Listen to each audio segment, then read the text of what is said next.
99마리를 남기고 한 마리를 찾아나서 예수님 예컨대 효율이 아니라 하나가 소중한 거예요. 그것이 주님의 관심입니다.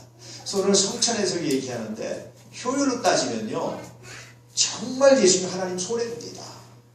그런데 이 일을 하셨습니다. 정말 왜 그러셨을까? 왜 그러셨습니까 여러분? 사랑이라는 게 그런 거예요. 여러분 사랑을 하게 되면요 효율이 생각이 안 나는 거예요. 사랑을 하게 되면은요 이 계산이 줄어들게 되는 겁니다. 그래서 사랑을 하게 되면은요 예컨대 한 사람 집이 한 사람 여기고 한 사람 집이 여기고 우리 가운데서 만나자. 보통 친구들 만나면 뭐 하기도 하지만 내가 하면 네가 와라. 우리 가운데서 만나자 이러잖아요. 근데 사랑을 하면 안 그러는 거예요. 이게. 내가 갈게 이렇게 되는 거죠. 점점 여러분 사랑이 식어들면 어떻게 하는 줄 아십니까? 계산이 되기 시작하는 거예요. 제가 이렇게 처음에 젊은 사람들이 결혼하고 시간이 가면서 사랑이 식는다라는 제가 나름대로 체크하는 게 있는데 뭔지 아십니까? 둘이 계산을 하기 시작하면 좀 식어가는구나. 연인들이 서로 연애하다가 둘이 계산을 하기 시작해요. 이제는 식어가는구나. 근데 요즘에는요 저희도 얘기했지만 데이트할 때 재밌게 하더라고요. 데이트 통장이 하나 있더라고요. 그래가지고 한 달에 서로 얼마씩 넣는답니다. 그 안에 쓴답니다. 참 요즘 애들은 사람도 참 재밌게 한다 이런 생각이 듭니다. 어쨌든 전혀 효율적이지 않아요.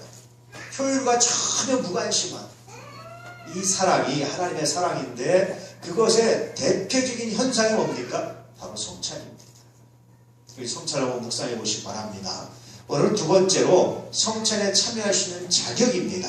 첫 번째 시작.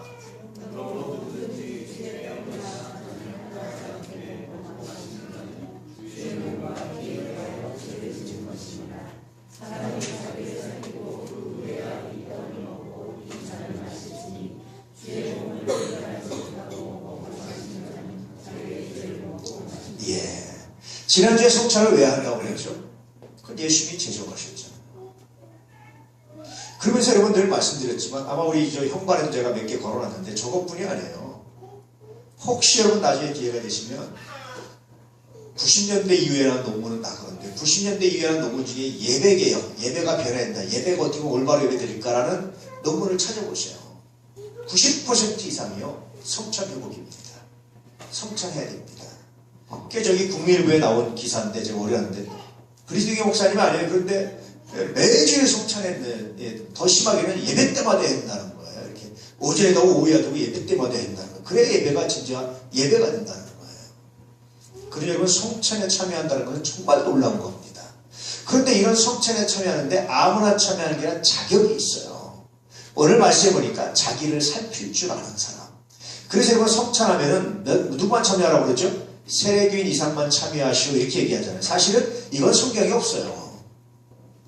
근데 왜 세례교인 이상만 참여하라고 하냐면 최소한 세례 정도는 받아야 뭐가 죄고 뭐가 아닌지 자기를 살필 줄 알고 먹을 수 있겠다라는 생각입니다. 그런데 꼭 세례교인 이상만 성찬에 참여하라 이건 성경이 없습니다. 나중에 시간이 지나면서 초대교회 이후에 시간이 지나면서 야 이렇게 자기를 살필 최소한의 기준이 어디냐? 세례겠다. 그래서 세례교인 이상을 참여하시오 이렇게 얘기한 거지 꼭 그런 건 아닙니다. 그러므로 여러분 세례 안 받았다가 성찬에 꼭 참석 못한다 이건 아닌 거예요. 내가 세례는 안 받았지만 그러나 내가 뭐가 죄인 줄 압니다. 내가 뭐가 잘못인 줄 압니다. 세상적인 도덕적인 윤리적인 혹은 세상의 법적인 죄만이 아니라 하나님 앞에 죄가 뭔지 압니다 라고 말하고 고백하고 회개할 줄 아는 사람은 성찬에 참여할 자격이 있다라는 겁니다. 이해되시죠? 그래서 여러분 가능하면 세례받은 사람만 이상만 성찬에 참여하는 것이 사실은 좀 더 안전하지만 그런 혹시 세례받지 않았다 할지라도 나는 내가 하나님 앞에 죄가 뭔지 압니다. 그리고 내가 이걸 회개할 줄 압니다 라고 말하는 사람들이 성찬에 참여하기를 원하면 성찬떡을 드리는 것이 옳습니다. 오늘 고린도서가 그렇게 말하는 거예요. 그래서 자기를 살필 줄 아는 사람, 다시 말하면 주의 떡이나 합당하지 않게 먹고 마시는 사람, 다시 말하면 자기를 살피고 뭐가 죄인지 뭐가 아닌지를 아는 사람, 이런 사람, 이걸 모르는 사람이 먹으면 문제가 있다. 어떤 문제가 있느냐? 그건 자기의 죄를 먹고 마신 것과 마찬가지입니다. 오히려 죄 위에 죄가 더해지는 겁니다. 근데 이걸 알고 마시는 사람, 이런 분별력 있게 마시는 사람에게는 이 성찬이 유익이 있습니다. 성찬이 굉장히 놀라운 은혜가 있습니다. 그렇게 말씀해주고 있는 겁니다. 그래서 첫 번째 성찬에 참여하시는 자격은 자기를 살필 줄 아는 사람입니다. 자, 두 번째, 구원에 대한 확신 있는 사람입니다. 시작.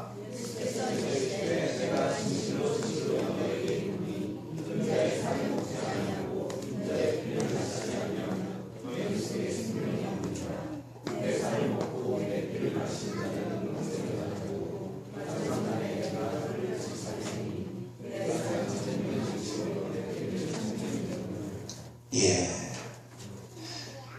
내가 진실로 너에게 다 강조하는데, 인자의 살을 먹지 않고 인자의 피를 마시지 않으면 너희 속에 뭐가 없다? 생명이 없다. 이런 믿음이 있는 사람이 참여하는 거예요.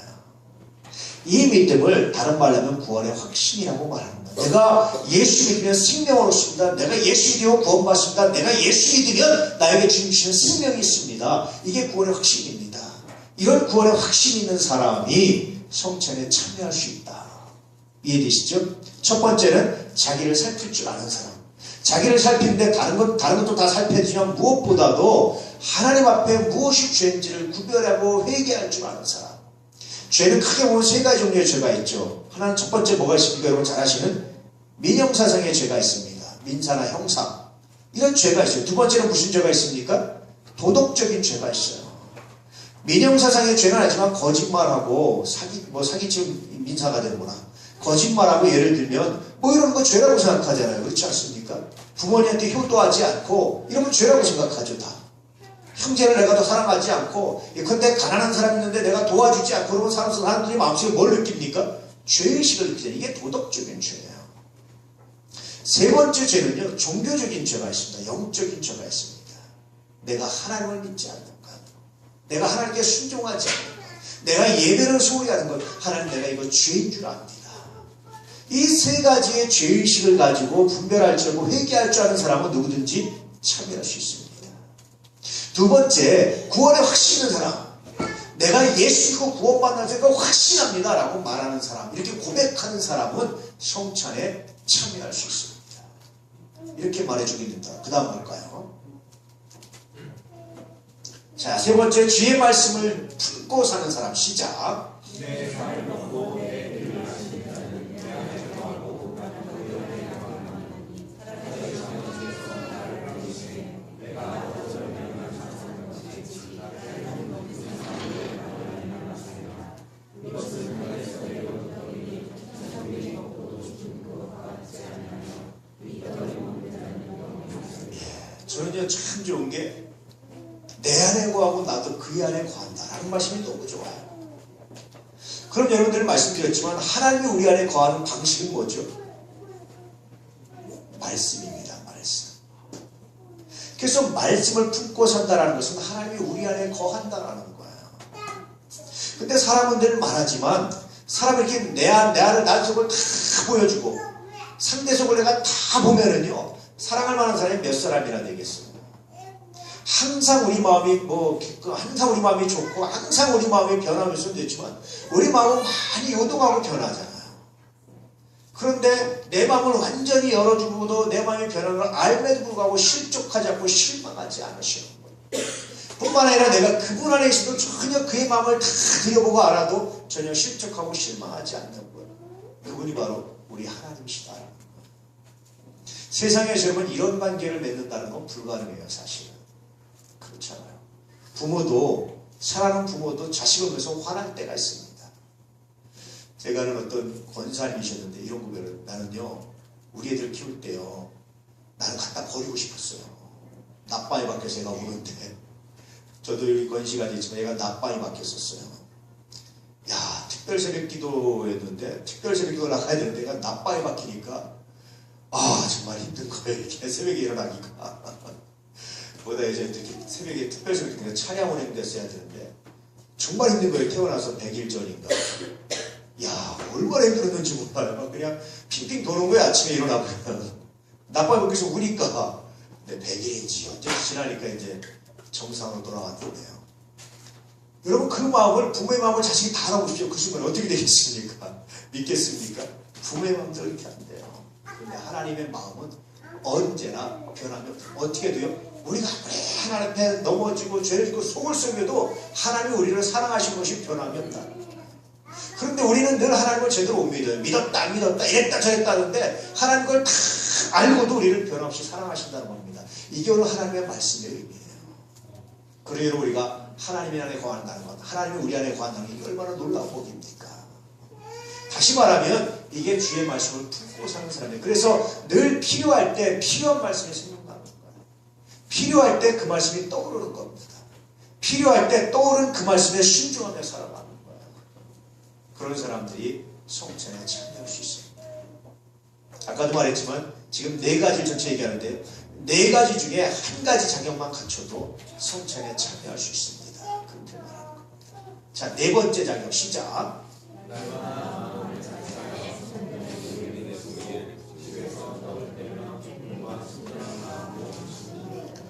예, 교회 공동체와 한 마음이 된 사람.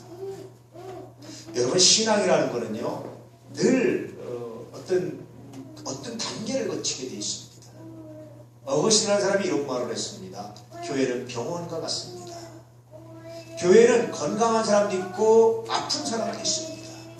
그런데 아픈 사람이 치료돼 가는 곳이 어디입니까? 그것이 바로 교회입니다. 교회는 죄인도 있고 의인도 있습니다.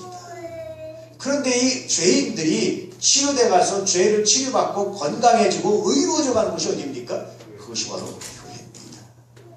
근데 세상 사람들은 교회는 의인만 있는 줄 알아요.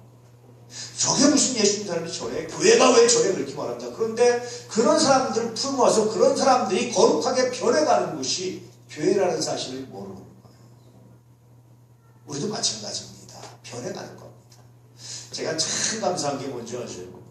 제가 여러분을 가만히 묵상해 보면 제가 처음에 여러분을 만날 때보다 굉장히 많이 성숙하셨다라는 생각이 들어요. 그 변화가 얼마나 감사한지 모릅니다. 그 변화가 하나님을 감동시키는 거예요. 교회는 그런 곳입니다.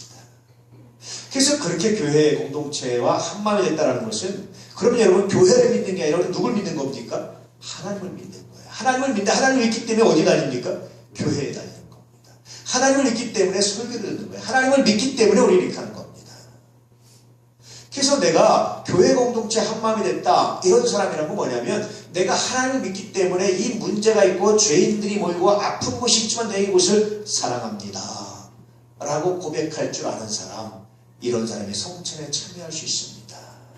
실제 초대교회는 그래서요 날마다 마음을 같이해서 성전에 모이기를 힘쓰고 집에서 떡을 떼며 날마다 성전에 오면서 기도하고 집에 가서 그때 당시 성전에서 유대인들 자체적으로 기독교인들 자체로 떡을 뗄 수가 없어요. 성만찬할 수가 없었어요. 그래서 다시 돌아와서 다시 집에 와서 성찬을 하면서 기쁨과 순전한 마음으로 음식을 먹고 나누고 서로 사랑했다. 그런데 이런 공동체도 사도행전 6장에 가보서 보니까 서로 갈등이 생기고 싸움이 생겨요. 나중에 더 보니까 바울과 바나바, 그렇게 바나바 인격적인 사람이고 멋진 사람이고 바울 복음에 서잡혔던 사람인데도 심하게 다투고 서로 헤어집니다. 재밌잖아요. 그런데도 불구하고 변함없었던 것은 복음이 확장됐다. 또 하나 뭡니까 여러분? 하나님이 그래서 우리의 완전함, 우리의 의롭기 때문에 우리를 쓰시는 것이 아니라 하나님의 사랑으로 우리를 쓰신다는 거예요. 생각해보면 그런 겁니다. 그런데 제가 한국교회에서 하나 아쉬운 게 있어요. 그건 뭐냐면 교회를 오래 다닌 분들은 그렇지 뭐 그러려니 하고 여기서 개선할 생각을 안 해요. 이걸 바꿔나갈 생각을 안 해요. 내가 변해야 된다는 생각을 안 해요. 내가 변해서 내가 성장해서 내가 자라가서 이런 것들을 축소시키고 치료해야 된다는 생각을 안 해요. 그냥 그러려니 하고 포기하고 살아가요. 그렇지 뭐다 내가 예수 믿는 거지 하고 포기하고 우리 사이 사람 사이에 있는 갈등, 문제, 아픔 이런 것들을 치료하고 성장해 가는데 이걸 포기하고 그냥 방치하고 그래서 이것과 신앙과 전혀 별개인 곳으로 살아가는 경우들을 종종 보면서 너무나 마음이 아플 때가 있습니다. 성찬에 참여한다는 것은요. 교회 공동체가 한마음이 됐다는 것은요. 첫째, 죄를 이해하는 겁니다. 내가 부족하듯이 그의 부족함도 이해하는 거예요. 두 번째, 이해만 하고 끝나버리고, 이해했으니까 됐다 끝나고, 나는 내가 하나님만 사랑하고 됐지 하고 분리시키는 것이 아니라 그 순간 다시 이해한 것을 다시 고치고 회개하고 바꾸고 성장시키기 위해서 기도하는 거예요. 그래서 여러분, 교회 공동체에서 예수도 오래 믿으면 믿을수록 변해야 되는 게 하나 있는 겁니다. 그것은 뭐냐면 사랑이 더 깊어져야 되는 거예요. 이해가 더 깊어져야 되는 겁니다. 은혜가 더 깊어져야 되는 거예요. 그래야 비로소 제대로 살았다라고 말합니다. 제가 오전에 말씀드린 그 할아버지, 난 정말 멋진 부부라고 생각합니다. 대부분 노인이 되면요, 부부간에 원수가 돼요. 원수가 됩니다. 평생 왼수가 됩니다. 왜 그래요? 서로 포기하고 살면서. 여러분, 사이의 갈등은, 문제는, 사이가 벌어진 것은 하나님께서 뭐 하라고요? 서로 묵상하고 기도하고 서로 헌신해서 좁혀가라고 있는 거예요. 그게 진짜 한 마음입니다. 그래서 이런 마음으로 교회를 사랑하는 사람, 이런 마음으로 예수 안에 있는 사람, 이런 사람은 성찬에 참여할 수 있습니다. 그래서 제가 네 가지를 말씀드렸죠. 첫 번째는 어떤 사람입니까?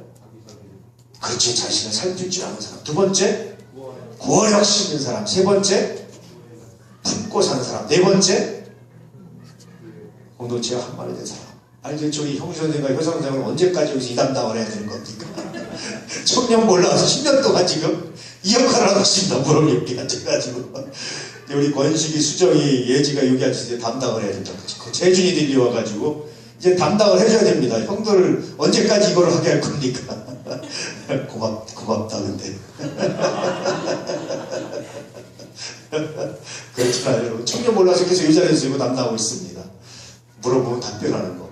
앞으로 이제 예지, 권식이, 수정이, 재준이 여기 앉아, 형들처럼, 오빠들처럼 여기 앉아서 물어보면 답변하는 건 너희가. 내가 어른들한테 물어보고 창피할 수 없잖아. 너희들이 해야지. 알았지? 모를 것 같은 건 내가 너희들한테 물어봐. 알 것 같은 건 어른들한테 물어보고. 그 비결을 알았나? 모를 것 같은 거 물어보는데 앞에 남아서 모를 줄 알았거든요. 앞에 화면에 넘어가서 그랬더니 역시 이렇게 압니다. 알았나? 어? 예지, 재준이? 알았지? 보낼지 모르겠어.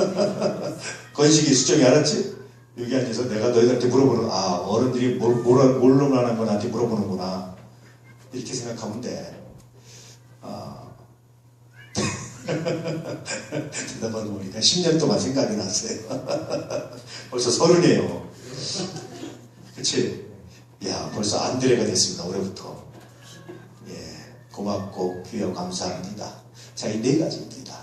이 중에 하나만 하면요, 성찬에 참여할 자격이 있어요. 사실은 교회에서 공개적으로 이후에 성경에 있는 건 제가 이거 성경에 있는 것만 뽑았고요. 성경에 없는 교회에서 자체적으로 만든, 교회 전승에서 자체적으로 만든 기준이 하나 더 있는데 그것은 세례교인 이상. 이 네 가지를 다 통틀어서 누가 가장 기초적으로 하시는 게 누구냐? 세례를 받아야 그래도 이 네 가지 중에 하나를 할 거 아닙니까? 그래서 세례교인 이상 이렇게 만들어 놓습니다. 편의상. 그래서 우리가 그걸 따르고 있습니다. 제가 봐도 그게 맞는 것 같아요. 따르고 있어요. 그렇지만 절대적으로 아니다. 이해되시죠? 그래서 여러분, 혹시 세례를 안 받았더라도 나 성찬에 참여하고 싶습니다 라고 말할 때 당신 예수 믿습니까? 내가 확실히 믿습니다. 그럼 안 됩니다. 라고 말할 때 내가 내 죄를 회개할 줄 압니다. 내가 하나님 앞에 온전하지 못했던 건 내가 죄라고 생각합니다. 회개합니다. 라고 말하면 참여할 수 있습니다. 내가 늘 하나님의 말씀을 품고 삽니다. 아, 그럼 참여해야 됩니다. 내가 교회 공동체와 진실로 하나가 되길 원한다. 그럼 참여할 수 있습니다. 라고 성찬을 드릴 수 있고 참여할 자격을 갖고 있다. 그렇게 보고 있는 겁니다. 이해되시죠? 편리상 세례교인이라고 말하는 세례교인은 절대적 기준은 아니다. 성서에 있는 것은 아니다. 라는 것을 유념해 주시기 바랍니다. 이렇게 성찬에 참여하셔서 여러분 하나님 주시는 은혜를, 하나님 주시는 능력을 깊이 맛보고 믿음 가운데 살아갈 수 있기를 주님으로 축복합니다. 자, 결론 볼까요? 결론 시작.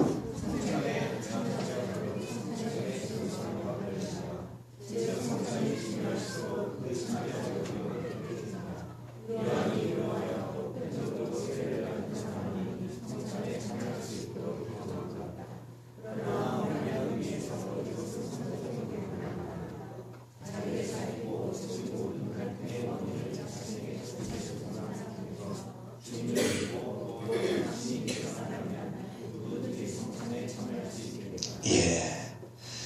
성찬의 참여자를 이렇게 엄격하게 초대교회 때 제한했던 이유는 그만큼 중요하기 때문입니다. 또 성찬이 유익도 되지만 잘못 참여하면 해가 되기 때문에 그렇습니다. 그래서 저도 성찬에 하시갈 때 이렇게 멘트를 많이 넣는 것이 좀 돌아보시고 생각해 보시라고 이제 그런 시간을 드리는 겁니다. 그렇게 성찬에 참여하셔서 성찬의 유익을 받아 누리시고 그 안에서 행복을 누리시고 그 안에서 하나님과 참된 교제를 하시고 주의 말씀을 품고 사는 거룩한 한 해가 있기를 축복합니다.